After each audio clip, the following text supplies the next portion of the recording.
Our first comment or question is from a teacher. She says, I'm a teacher. I was listening to some colleagues in the staff room at work the other day, and one of them was going on about how he had been mentoring his student. And basically she, the student, was arrogant and thought that because she had been the star of a couple of school plays that she was going to be a great actress and therefore didn't need to work in her other subjects. This member of the staff was going on about how as a mentor he tried to bring this girl down a peg or two, so much that in the end she requested to be transferred to get another mentor. So, pretty horrifying thing to do to a kid when an adult who's in a position as trusted and responsible as that of a teacher would use a kid for a sense of power. But that's pretty clearly what's going on. Now, what if a child is being arrogant in a way that would be potentially harmful for her? For example, this student is ignoring her other classes, and and her other classes may be suffering because of her arrogance about how she performs in a school play or two. So that would be counterproductive. In which case, you would say something. You'd bring the child in and you'd say, do you realize that what you're doing here is having an overall effect on your school performance? And should you not become a professional actress, you'll find it to be disadvantageous that you've ignored your schoolwork to this point, or from this point on. So it's always good to teach a kid, teach anybody, but to do it with the accompanying demeaning, criticizing, making the child feel bad, is just mean and is done for a selfish purpose, in this case power. You continue. The staff member saying this seemed to think that this was a badge of honor for him. I think he fancies himself as being harsh on the kids and a no-nonsense kind of guy. To be honest, he scares me half the time. Imagine what he does to the kids. Sometimes I feel jealous and wish that I could frighten the living daylights out of the kids like he does. Well, no, actually, I prefer to be loving, but it seems to be harder work than just making them shake in their boots. And what you make is a brilliant observation, because this is the reason real love is often hard for people, is that it's so easy to give in to our old addictions to power, praise, whatever.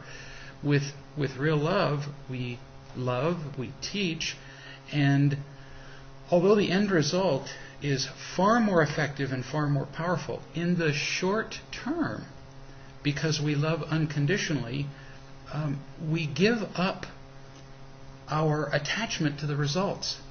And so we don't manipulate people to get what we want in the short term, which we do with all the getting and protecting behaviors.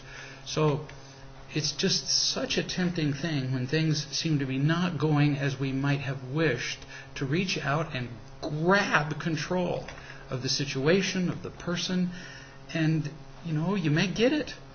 Like you said, if you made it so that the kids just shook in their boots, you might get short-term peace.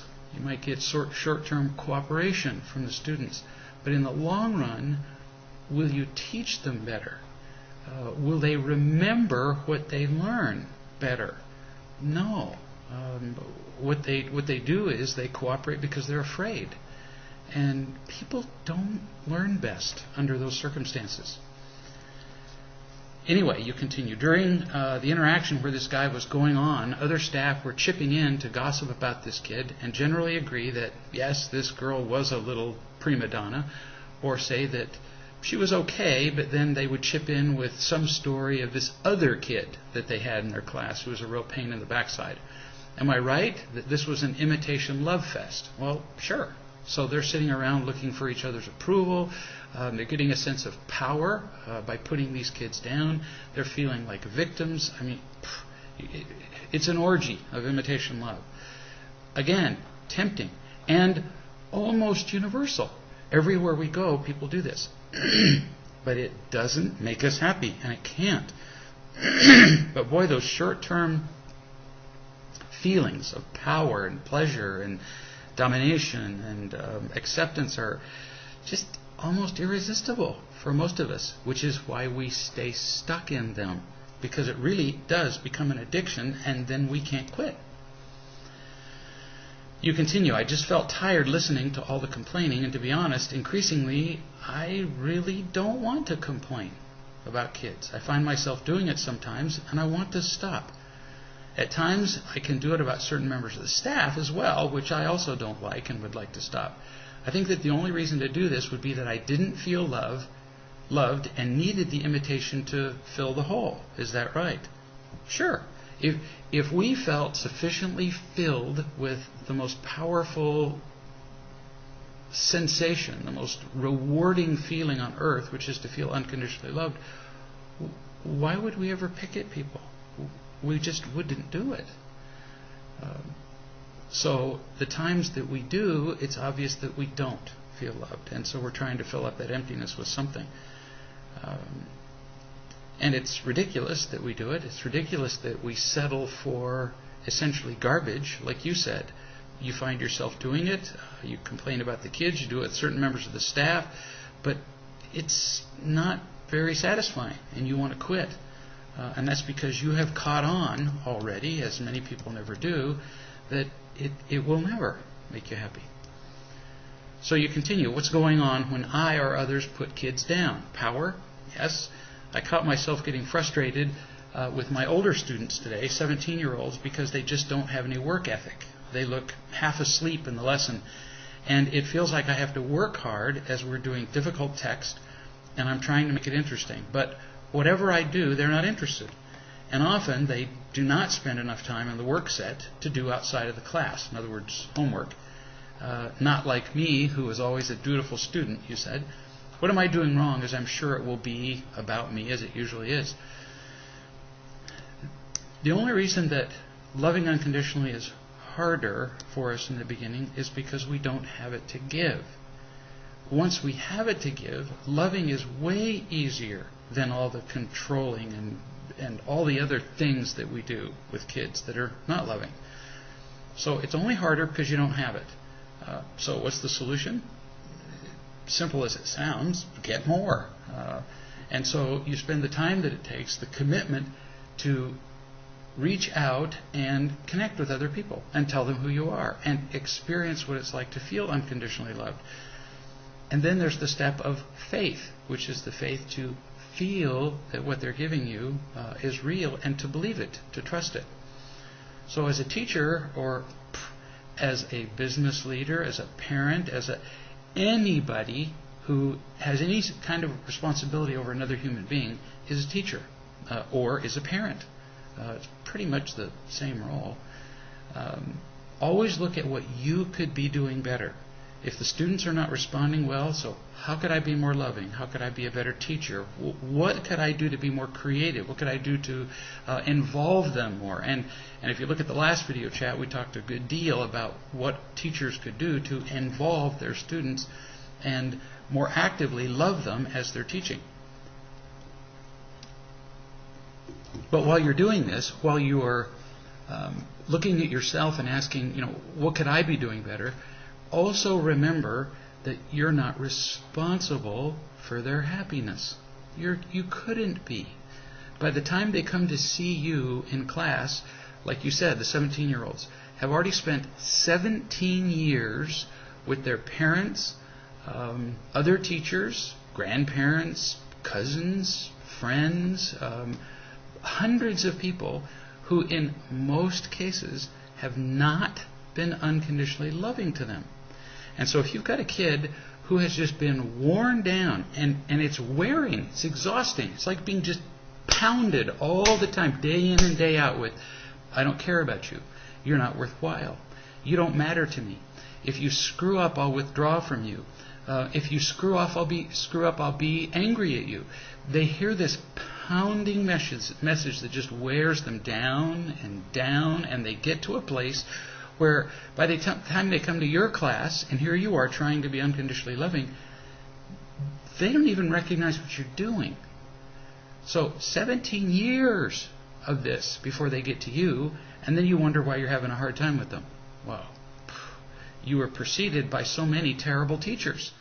And so it really takes a lot of faith and persistence and hope and not feeling discouraged and getting loved by other people before you can tackle the job of loving and teaching somebody who's been poorly taught and poorly loved for 17 years, which, of course, you realize this same lesson would apply to anybody who's a spouse who is trying to work something out with their partner, and their partner has been not sufficiently unconditionally loved for 20, 30, 50, or longer years. So there's a lot of inertia that is working against us when we go to try to make a difference in somebody's life by loving and teaching them. So it's a remarkable job you have, and takes guts to keep at. Here's a viewer who says, I was listening to you last night talking about the three-legged stool. It might have been a video chat or who knows what. I have a couple of people who call me, meaning apparently that you act as a wise man or wise woman to other people. So they call you for the sensation of being unconditionally loved. And I've had the experience myself with the feeling of being overly responsible. Now, the three-legged stool that we were talking about, in order for us to be happy, we need to feel loved, we need to be loving. It's not enough just to feel loved. If that's all you sit around waiting for, is only to make phone calls and be loved, or reaching out to people to get loved in person, or what? If all we are is loved, well, how are we any different than a pet? A dog, cat. They get loved, but they don't grow past that to the other two legs of the stool, which means in order for us to be happy, in addition to feeling loved, we also need to be loving. Much higher order of action than to simply be loved. And then the last is to be responsible. And that's what you're talking about here. I've had the feeling of being overly responsible in a way that does not make me happy. My take on it is that I often have put a lot of energy into doing and being responsible, but for doing things that might make other people happy as part of people-pleasing or approval-seeking or doing what I should do. Sometimes I do what I think is the safest way to be responsible and avoid taking risks that might create more happiness for me. Do you have any other observations about this, the why of it, and what it's like to do it differently? So when I talk about being responsible, what I mean is obviously being responsible to do things. In other words, being responsible for our own finances, being responsible for, if you're a kid, cleaning your own room, being responsible for the things that have to be done. But it's way more than that.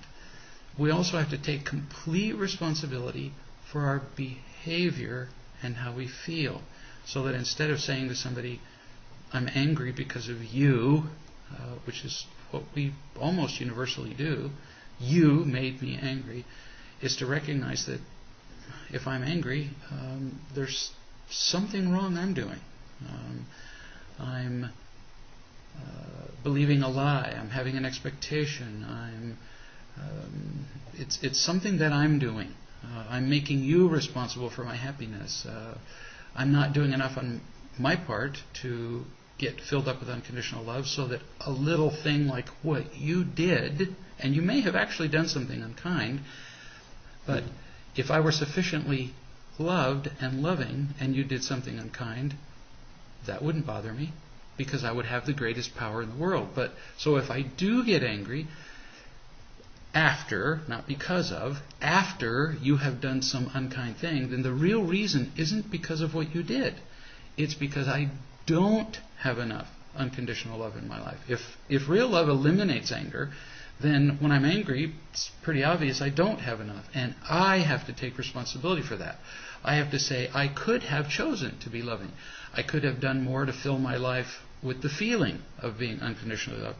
There's always something more that I can do. And this has been proven millions of times throughout history, that if you do exactly the same thing to two people, one person may be completely unaffected or loving even, whereas the other person will become furious and say, "You've made me angry." Well, that couldn't be true if two people have completely different reactions to the same thing. Simply could not be the case. So when I talk about responsibility, I'm talking about being responsible for things, for feelings, for our behavior, all of that. And I recommend that we be sensibly responsible. In other words, don't do what many people do in real love, which is they learn a handful of principles and then immediately feel the responsibility that they should become perfect in living those principles.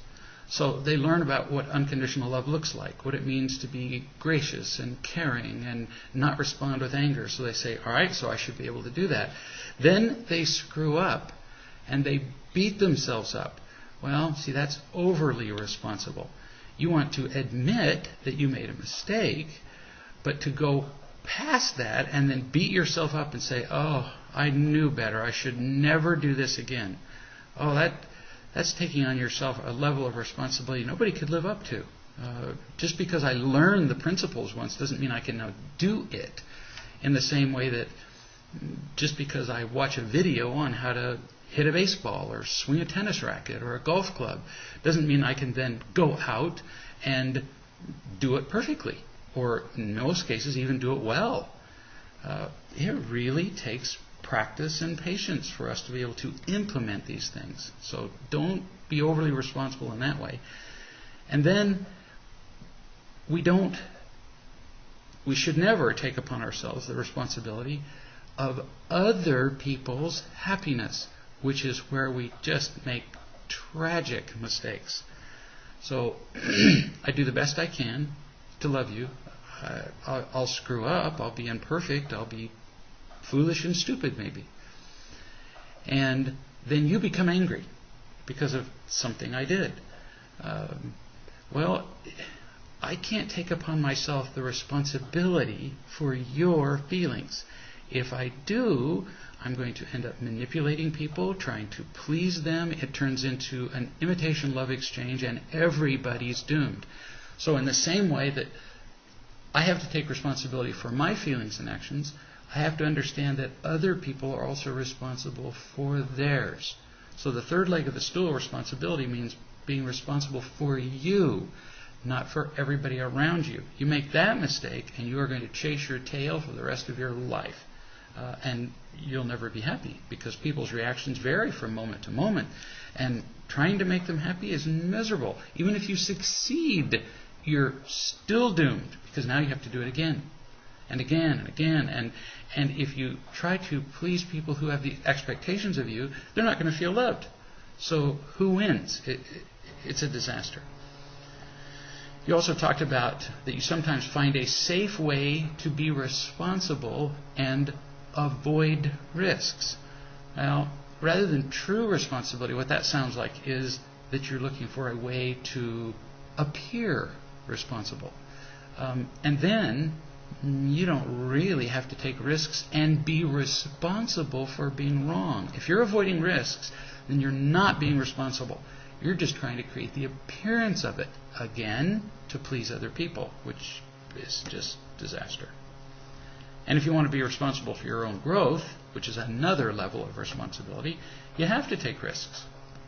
How do I grow without being stupid? How do I grow without saying there's something I don't know? How do I grow without taking the risk of making a lot of mistakes? Growth is not possible without these kinds of mistakes. So responsibility implies a lot of different levels. Here's a viewer who says, my payday is the 15th of the month. When I didn't receive my check on the 17th,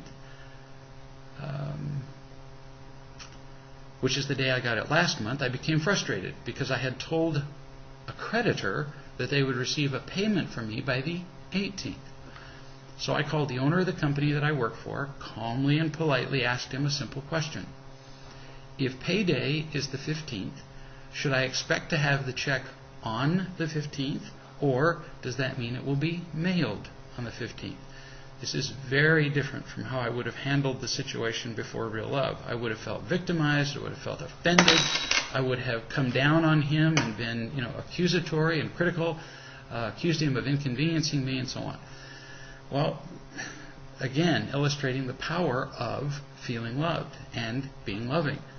The more unconditional love we have in our lives, then when people do these things, because people always will, these things are going to come at us in an unending series.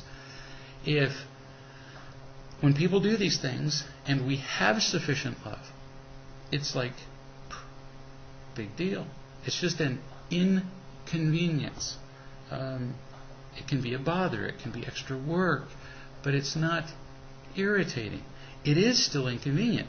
And this doesn't deny the fact that the other person may also have been thoughtless and selfish. We're not denying mistakes, but we're being responsible for our own behavior. And when we don't feel sufficient unconditional love in our lives and things like this happen, well, we just go crazy, because without enough love, we've got to at least have safety, power, something. And when we reach out and we just pound somebody who's made a mistake, for that moment, we feel pretty good about ourselves. We feel stronger. We feel less weak, less helpless. And that's why we do it.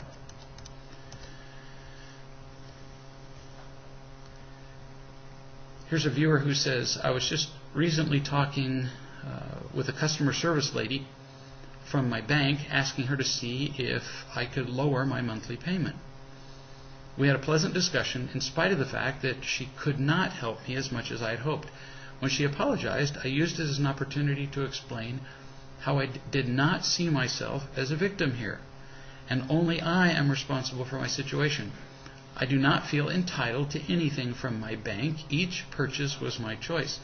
We talked more, and I told her about the Real Love website and how to find the top 10 questions. I assured her that happiness is what everyone wants more than anything. I believe that she will go there because she asked me what the name of the website was after I had assumed she had already written it down. You're doing something that many people don't progress to, which is, again, it's important to feel loved on our way to being happy, but that's just one leg of the stool. It's a very loving thing to then share what we've learned with others. And the people who grow the most in unconditional love are those who go out of their way to find opportunities to share this with people.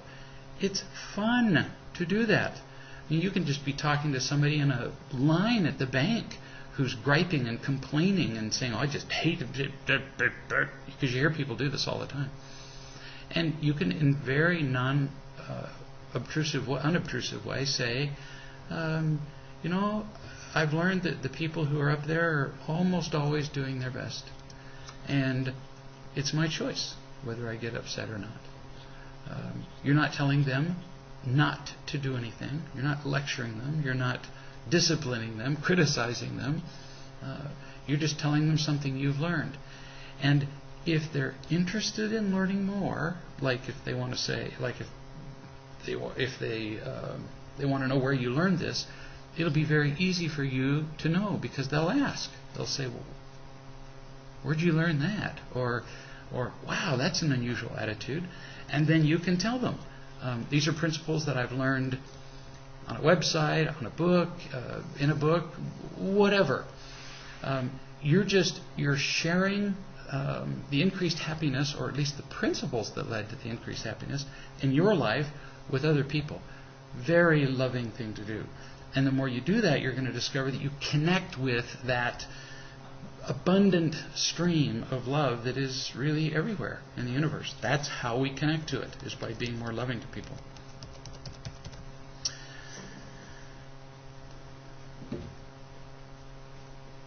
I think this is more of a comment. About 30 minutes into my day this morning, somebody called me, empty and afraid, as she was driving to work.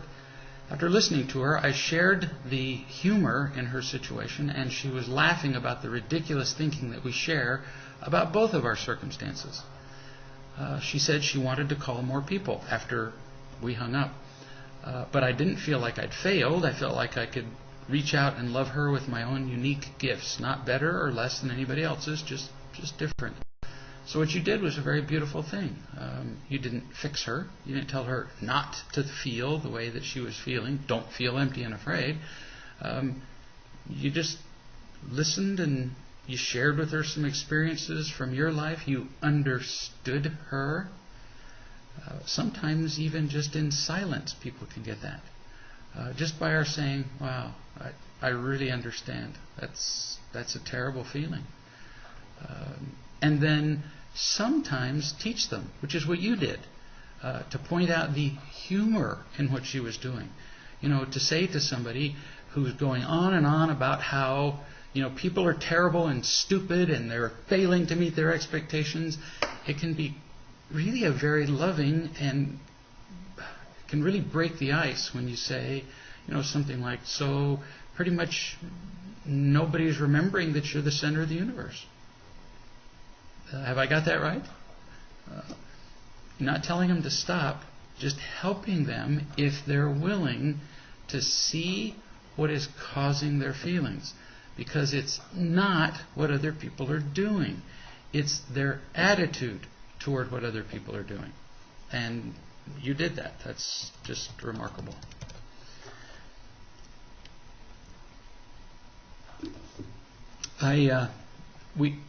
Donna and I just went to a seminar in Dallas a week ago, and I was struck by something that happened there. There were people who said, wow, this has changed my life. Gosh, where's this been all my life? How come the whole world doesn't embrace real love? It would make all the difference in the world. So there were many people who said positive things. I want to bring my husband and come see you in Georgia. I want to... Very affirming things that the message was true, effective, and delivered in a way that was meaningful to them. And we've heard many reactions like that. But then, maybe a couple of days after the seminar, I got an email from a lady who wrote and said that I was flippant, arrogant, only wanted to sell books. That's the only reason I was speaking. And that the rest of her week was worse as a result of her having been there. She said, I feel much less loved now than I did before I came to the seminar. And then she punctuated all that with, and if you're not a complete hypocrite, I want my money back. So you can't judge what you're doing based just on the reactions of others. So, here sitting right next to her was somebody who said, wow, this is making a difference in my life, or somebody next to her who says, I've been doing this for a while and it's changed my life, and yet what she got out of it was that I was trying to sell her a book and didn't care about her. So, you can't control other people's reactions. There was something going on with her that led her to have these feelings as a result of who knows what. Maybe it wouldn't have even mattered what I said, but something I said triggered these feelings in her, but it would not have unless she'd already been empty, afraid, critical, had a tendency to attack people to get what she wanted, none of which is a criticism of her. It's just a reflection of her own emptiness and fear. So I called her, and we talked for a good while. And it was just a remarkable experience to just feel her anger just melt away as she felt cared for, which for some reason I had failed utterly at the seminar, or may not have even done anything wrong. I don't know. I'm not saying I didn't. It may well be that there was some interaction I had with her that was imperfect, unloving, rude. I don't know. But whatever it was, it affected her badly. And again, love is what made the difference. Here's somebody, let's see, who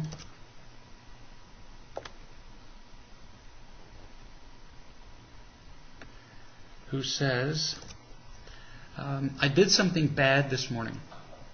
Well, you're the only one who did. I wish that were true. I went through my fiancé's phone. I did that once back in October, and I did it again this morning. I found a text message this morning from a guy that she has not told me about.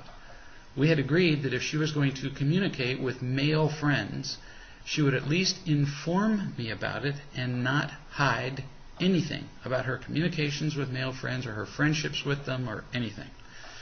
The trend that I found is that she texts him whenever we've just had a fight. I noticed his number back in October, and I'm seeing it again now. I'm so angry, and I want to confront her about it. What do I do? I'm sick of it. So it's understandable that if you've had an agreement that she would always let you know when she's communicating with her male friends, okay, that's an agreement. And so you do have a right to expect that she will keep an agreement. But now, when she doesn't, what's the appropriate reaction? Well, you could storm into the room and confront her with her mistake, because from what you've described, it is a mistake. And I think you've already experienced that goes badly every time. So you're both feeling empty. She's feeling empty, and that's what prompts her to make these phone calls and text messages when she's agreed not to. And you're feeling empty because you're so angry and you're sick of it. So that is the thing to focus on. It's the emptiness. You keep having, in your own words, fights. And that's what matters far more than the particular content of the disagreement. In this case, the fact that she's calling other guys. So you have to address that, the emptiness and the fear. Understand her. See her in a different, more compassionate way. Because what you've been doing, which is criticizing her, attacking her, defending yourself, as you probably, well, not probably, certainly do if you're having a fight, has never worked. So understand why she would do this. For one thing, she must feel really empty, that she has to go out and find these people when the two of you have had a fight, probably afraid, and doesn't feel comfortable enough to discuss these things with you. So in addition to her having a lifetime of emptiness and fear, it's very likely, although again, like I was saying about the lady at the seminar in Dallas, you can't be sure that her reaction has anything to do with your behavior, but if you're consistently having fights and you're angry at her and you're sick of it, you are conveying that attitude and those feelings to her. You are. You couldn't help it. And when she feels your anger, which of course is your disapproval, and you're telling her, I don't love you, if somebody's already empty to begin with and you tell them I don't love you, well, they just go right straight off the cliff. So you need to understand where she is, empty and afraid, what you're doing that makes it worse, which is criticizing her and getting angry at her. And only when you really get that, and when you begin to get more unconditional love from perhaps outside your relationship, from, say, other men, only when you do all that will you be able to make a difference in your conversation with her. If you just walk in and confront her and say, you haven't kept your agreement and it's time that you started doing that, you're going to get a fight. And she's not going to respond to what you're saying. She's not going to keep her promise any better. In fact, now she's going to feel more empty and is more likely to lie to you. So it's all about loving. This is the thing. If she felt unconditionally loved by you, she would never lie to you. Now, that doesn't mean you're responsible for making her feel loved. Part of it is your behavior, eliminating your anger and all that. But part of it is her accepting it from you. So it's, again, not entirely your responsibility. As we said in an earlier question, we need to be responsible for our behavior, but not feel responsible for other people's reactions to our behavior. So then you could talk to her.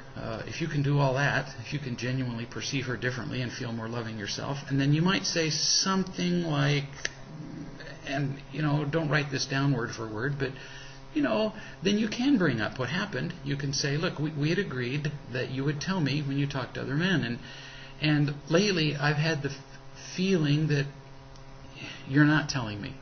So I did a sneaky, nosy, dishonest, untrusting thing.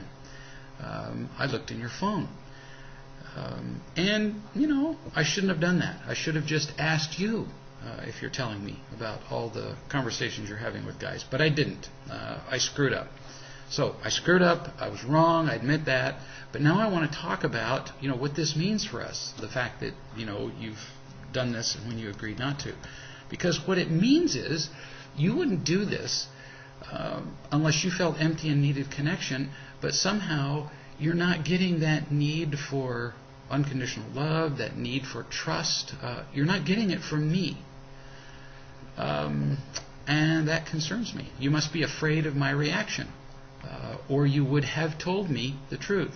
So I want to take responsibility for my part in that. My bad. This is you're talking to her. I want to take my responsibility for not being sufficiently loving, because when you screwed up in the past, I've gotten angry. I've said, I'm sick of it, like you just did in this letter. And if I'm angry at you, why would you ever tell me anything? Then you say to her, so my mistake. Now, am I missing something here? Would you like to talk about what happened? Give her an opportunity to first accept what you just said, which is being incredibly honest, and not protecting yourself. And then you might learn more about her feelings, which will give you an even better opportunity to unconditionally love her. So this is all about love there, darling. And the more loving you are to her, the more likely it is that this will go well. But you still can ask her to account for her behavior, as long as you do it in a gentle way.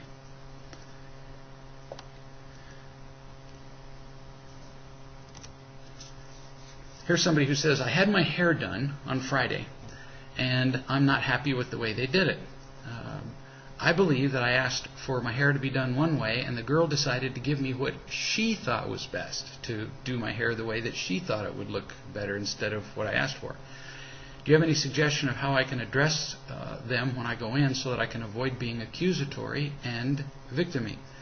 I just want them to do what I asked, and I don't think I should have to pay. So, say what you just said. Now I'm going to make some slight modifications to it, but the first thing is to realize that you have a tendency to be attacking and victim-y and accusatory. Simply telling the truth about that and saying, that's never worked for me, and I want to do that differently. That will give you an enormous power to be able to change your behavior. If you don't recognize that you have a tendency to be accusatory and victim-y, you'll go right in there and do it again. So it's about saying, in all the times that I've attacked people and been a victim before, has this ever worked out? Well, no. So why not do it differently? And so that gives you a leg up immediately. Now, what can you say? Now, even though I'm going to suggest some words, keep in mind that if you feel angry, if you feel like a victim, it doesn't matter what words you say. Because if you feel victim-y and angry, even the words I love you will come across as an attack. No kidding. So some words that I suggest with the right attitude would be, you could say, when I came in, what I asked for was this. And it didn't turn out that way.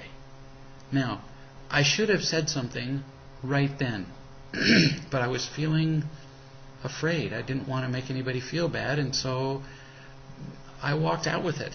And I shouldn't have. But fact is, I really didn't get what I asked for and what I paid for, and I don't like it. So what I'm asking you is, would you be willing to correct it for me and take care of the costs of correcting it for me? Just as straight up as that. I would leave out the part where you said that she, instead of giving me what I asked for, gave me what she thought was best, because that will come across as an attack. So you just stick with you. I didn't get what I asked for. I should have said something right then, but didn't. And so now I'm just come back so that we can correct the whole thing, because I'd really like to, and I would even add, I would really like to keep coming back here. And most people respond well to that kind of feedback. An occasional person doesn't, but all you can do is do it the best you know how. It's all any of us can do. Here's a viewer who says, I'd like to tell some truth about my relationship with food. This was actually on the forum, but it was sent to me by one of the monitors in the forum. I think that's what they're called, monitors. Sounds better than policemen. She says, I like food, I get a lot of pleasure from it, and I use it to make myself feel better. But, of course, it never does make me feel better. It's just a substitute for real love. The truth is, I'm addicted to food, and often feel and act like a victim of my own choices, so I don't have to take responsibility for them, my choices, or their consequences, which are that when I indulge in my food addiction, I feel unhappy, I feel unlovable, I feel unacceptable, and obviously I put on weight. Food addiction is one of the most common and insidious addictions. Very common and very pernicious because, like with cocaine, you have to go out of your way. You have to go get it. And it's not necessary to life. So it's relatively easier to put it down. You can identify the powder and say, I'm not going to use that. And keep it out of your life. On the whole, people don't usually knock on your door every day and say, you really got to have some Coke. You don't usually see cocaine, advertised on TV, primetime TV, no program I know of. Whereas with food, we have to eat. So if you're a food addict, you can't just avoid the substance you're addicted to, like you can with cocaine. Similarly difficult to be addicted to praise and approval and victimhood, because those things are everywhere around us. So you have to eat and completely change the way you feel about food and the need to use it more than as something that would sustain us, which doesn't mean you can't enjoy it while you're eating it. But it's going way past the sustenance part and just continuing to eat that qualifies as an addiction. So it's a tough one. The truth is, you continue, I want someone to rescue me. So what I'm telling you is, I get it. This is a difficult one. And it's important that you hear me say that, because you feel this sense of shame, like you're just a horrible person because you have this addiction. And I'm just kind of adding that it's very common. Why do you think they talk about comfort foods? Because they fill us up and give us a feeling of kind of false sense of peace. But it still feels good. That's why we talk about that, about comfort foods.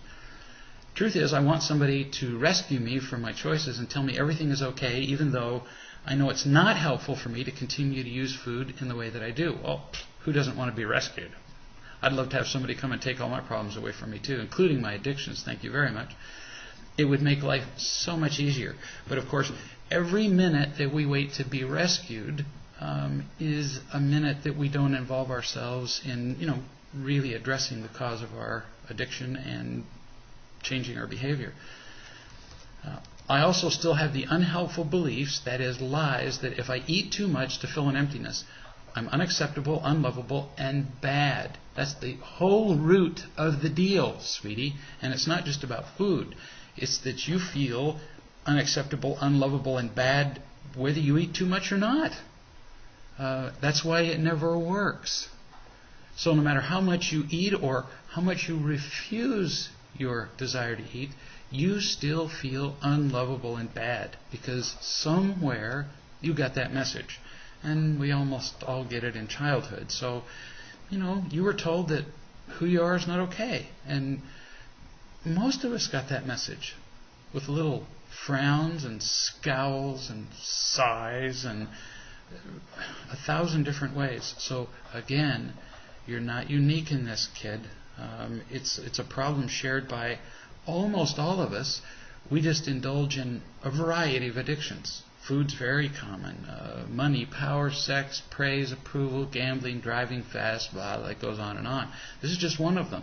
But of course, you feel like the one you have is particularly shameful. One reason that it's easy to fall into the I feel ashamed because of that particular addiction is that it's very hard to hide. I was a narcotics addict for years. Nobody knew. Nobody knew because I hid it. I lied. I used in such a way that nobody ever suspected. None. Because I never taped my syringe to my shoulder, for easy access. And so people never saw it. I never shot up at the dinner table. I never shot up while I was seeing patients. So I hid it. I lied. Whereas food addiction, if you give in to the food addiction and you eat too much, it's kind of obvious because you wear it everywhere. We wear our food on our face, wear it on our necks, we wear it all over our bodies, and so people look at us and they go, have a problem with food, huh? And so then we feel all ashamed about it, not realizing that virtually everybody is hiding their addiction. And parents are so good at conveying that we're especially faulty if we have even the slightest addiction to food. Parents, it's good to give lessons on health. I mean, if a parent has an overweight child, it's good to sit down with the child and say, so what can we do to improve your diet? Would you like to improve your diet? How can I be more involved in helping you?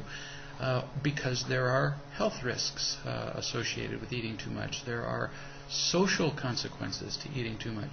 But then it would be a desire simply to help you if you wished it, rather than what parents tend to say to kids who, eat too much, which are just horrible things. Oh, it looks like you're putting on some weight. And it's always, well, maybe there's some rare exceptions, but it's almost always said with an air tone of condemnation, which means, of course, and if you put on weight, guess how I'm going to think of you, which isn't hard to discover because I've now spoken to hundreds of overweight people and they've told me the stories about what their parents have done. Mocked them, ridiculed them, criticized them, tried to control them with their eating. And then, of course, everywhere they go, this mocking parent will say little things like, did you see that woman? Look over there. Look at that woman. Looks like she's eaten her Wheaties twice today, or some similarly unkind statement. Oh, how disgusting! Oh, how can he let himself get like that? How brutally hypocritical that is, and unkind, vicious, and unloving. Because, as I say, nearly all, as in I know almost nobody who isn't addicted to something. Being right, getting approval, something. Well, they can lie about it. Whereas, boy, look how easy it is for them to look all put together. They don't wear their praise addiction on their shoulders, but they can point to a fat person and go, I don't do that. Which is why we especially love people who have the worst addictions. We love our drug addicts because, well, I don't do that. We love sex addicts. Because it can often get them in such great trouble and then becomes so visible. We love child sexual abusers. Those are just our favorites because then everybody relative to them is elevated. They are kind of our moral basement from which we gauge everything else. Murderers and so on. So parents can be just so mean.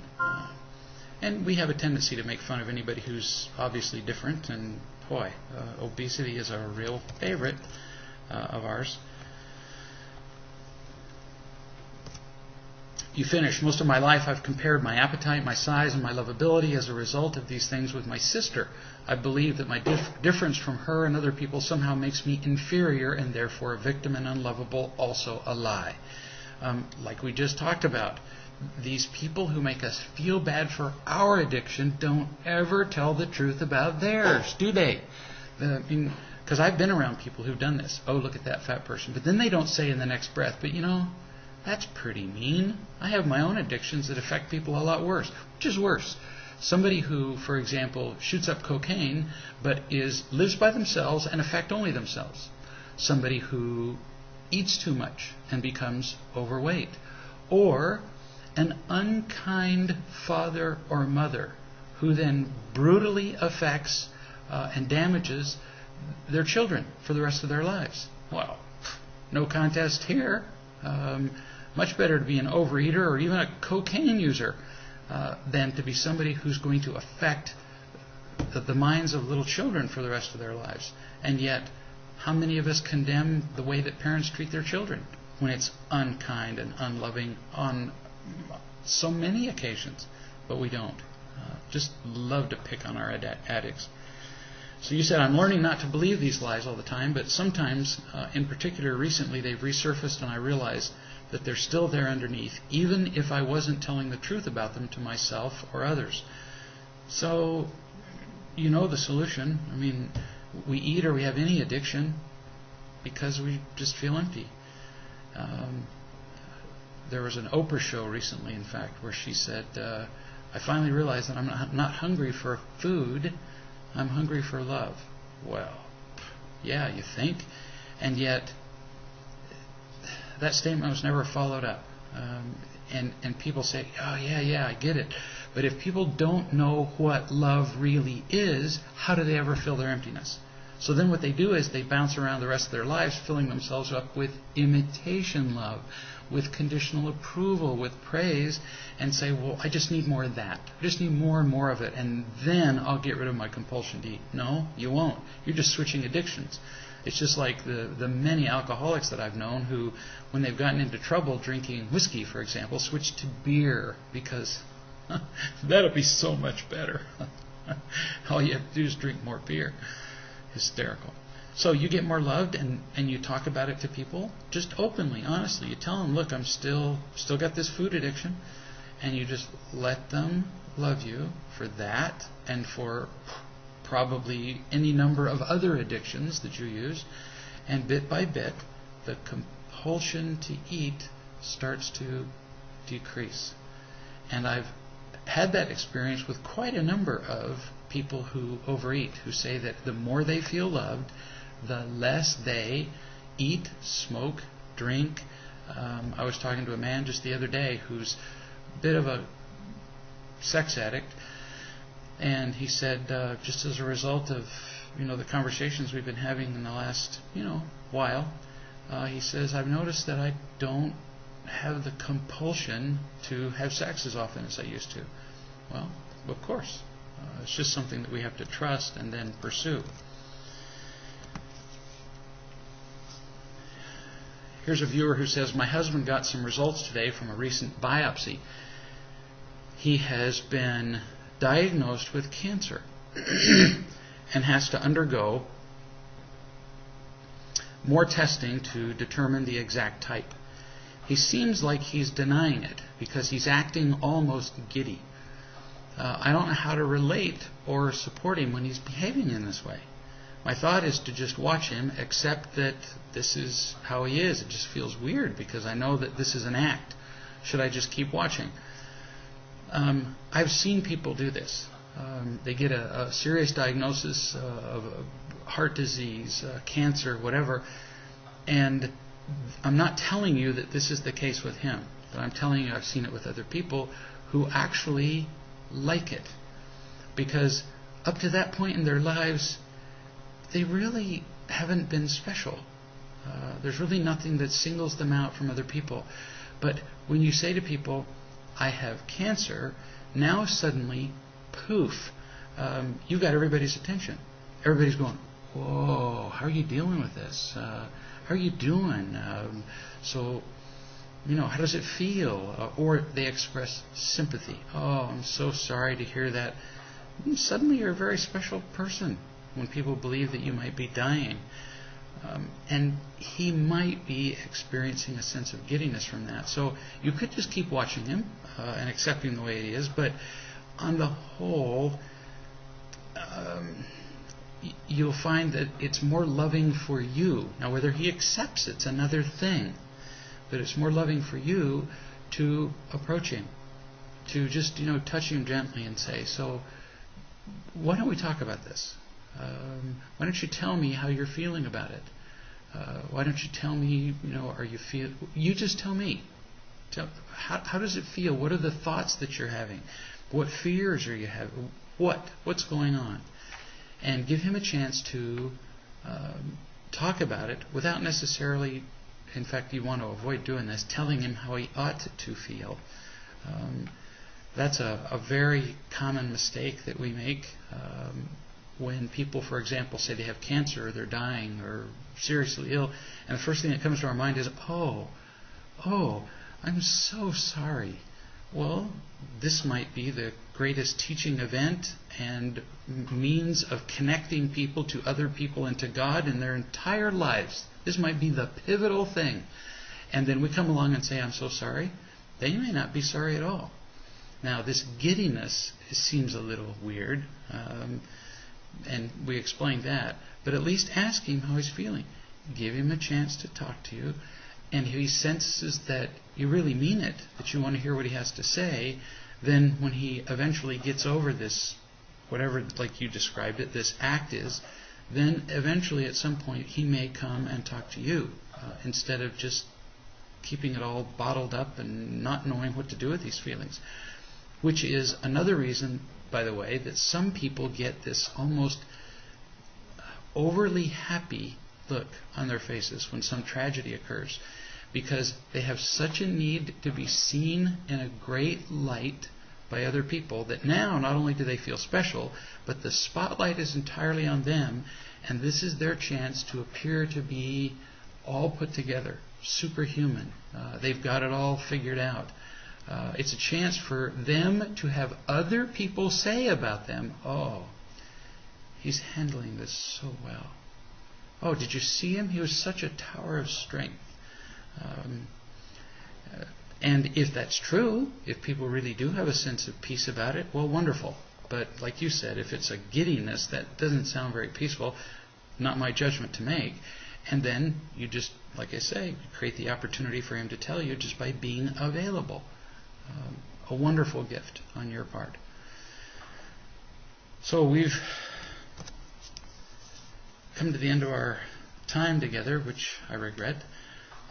But I'll get to see you next week on Tuesday. And until then, we'll all remember that no matter what goes on around us, no matter what the trials, the difficulties, the diagnoses of cancer, the kids who are being difficult with the teacher, the fiancé who is calling other men, notice that in all of these apparently varied circumstances, it's always about real love. Always will be. We'll see you next Tuesday.